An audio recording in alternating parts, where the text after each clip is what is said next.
আমার কোনো মূল্য আছে? আমার দাম আছে? কিসের আমার দাম, কিসের আমার মূল্য? আমার কোনো মূল্যই নেই। কিসের মূল্য আছে? কোনো মূল্য নেই। আমার যদি ঈমান থাকে তাহলে আমার মূল্য আছে মরার পরে। দুনিয়ায় মূল্য দিয়ে কোনো উপকার নেই। দুনিয়ায় কে মূল্য দিল কে না দিল এটা দেখার কোনো বিষয়ই নয়।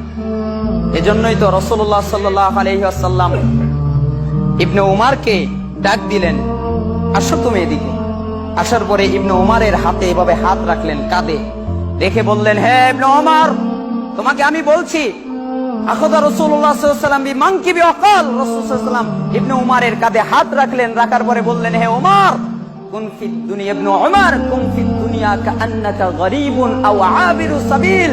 তুমি দুনিয়াতে এমন ভাবে থাকবে যেন তুমি আগন্তুক, মুসাফির। তোমাকে দেখে যেন মনে হয় না তুমি রাজা, তোমাকে দেখে যেন মনে হয় না তুমি ক্ষমতাশীল, তোমাকে দেখে যেন মনে হয় না তোমার অনেক পাওয়ার।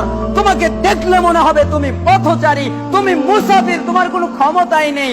আর আমি মুসাফির, সফর করেছি, এক জায়গায় থেকে সফর করে এখানে এসেছি, আবার সফর করে এখান থেকে চলে যাব।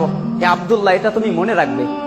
তখন ইবনে ওমর বলতেন, ইযা আমসাইতা ফালা তানতাযিরি সাবাহ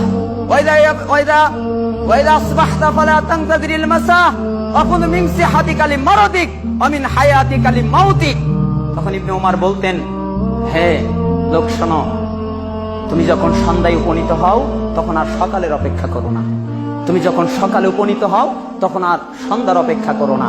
তুমি যখন সুস্থ থাকো তখন অসুস্থ হওয়ার আগেই তুমি তোমার প্রস্তুতি নাও। তুমি যখন জীবিত আছো মরে যাওয়ার আগেই তুমি তোমার প্রস্তুতি নিয়ে নাও। দেখেছেন বাক্য কত কঠিন। সহিহ বুখারী 6416 নম্বর হাদিস।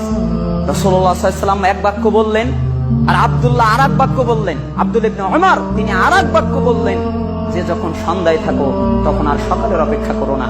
তুমি তো সকাল পাবে কিনা এটা তোমার জানা নেই। তোমার চিন্তা এটা নয়, তোমার চিন্তা সকালে যাওয়া নয়, তোমার চিন্তা সকালে কিছু করার নয়। তোমার চিন্তা এখন, তুমি এখন চিন্তা করবে, এখন তুমি প্রস্তুতি নেবে, এখন তুমি প্রস্তুতি নিয়ে আল্লাহর সামনে দাঁড়াতে হবে। এর প্রস্তুতি নিয়ে নাও, কারণ তোমার জানা নেই কখন তোমার মৃত্যু এসে যায়। আমাদের কোনো বরত্ব আছে? আবু যর রাদিয়াল্লাহু আনহুর ঘরে কিছু সাহাবী প্রবেশ করলেন। আবু যর রাদিয়াল্লাহু আনহুর ঘরে প্রবেশ করার পরে দেখে আবু যর রাদিয়াল্লাহু আনহুর ঘরে কিছু নাই। কিছু নাই মানে কি? একটা মশক আছে যার ভিতরে পানি থাকে, ওই মশক থেকে পানি ঢেলে, আর একটা পাত্র আছে মাটির বা ইসের, ওই পাত্রের ভিতরে তিনি পানি নিয়ে পানি খান। এটা হচ্ছে তার আসবাবপত্র।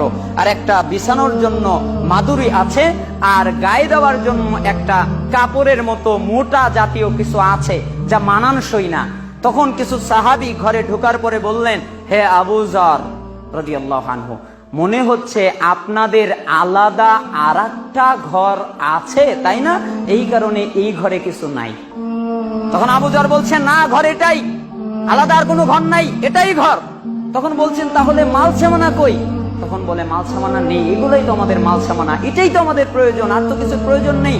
তখন বলে, না, দুনিয়ায় চলতে গেলে কিছু তো মাল সামানার প্রয়োজন আছে, এগুলো থাকলে তো আর দোষের কিছু নাই। তখন আবু যর রাদিয়াল্লাহু আনহু বলছেন, হে সাহাবীরা শোনো, যে এই ঘরের মালিক, ওই মালিক নোটিশ দিয়ে দিছেন আমাকে নোটিশ দিয়ে দিছেন, হে আবু যর, যখন তখন তোমাকে ঘর ছাড়তে হবে, তোমার ঘরে থাকার অনুমতি নাই। যখন তখন, কোনো সময় দেওয়া হয় নাই, যখন তখন তোমাকে ঘর ছাড়তে হবে। ওই ভয়ে আমি আবু যর কিচ্ছু করিনি এই ঘরে। কেন? এই ঘরই তো আমার নয়, এখানে তো আমি থাকবোই না, এজন্য আমি কিছু করিনি। আমার ঘর কোনটা? ওই আখিরাত হচ্ছে আমার ঘর। যা কামাইয়ের প্রয়োজন আমি সব ওই আখিরাতে রেখে দিয়েছি, ওইখানে আমি জমা করেছি, আমার আসবাবপত্র ওইখানে। দেখেছেন তাদের ঈমান।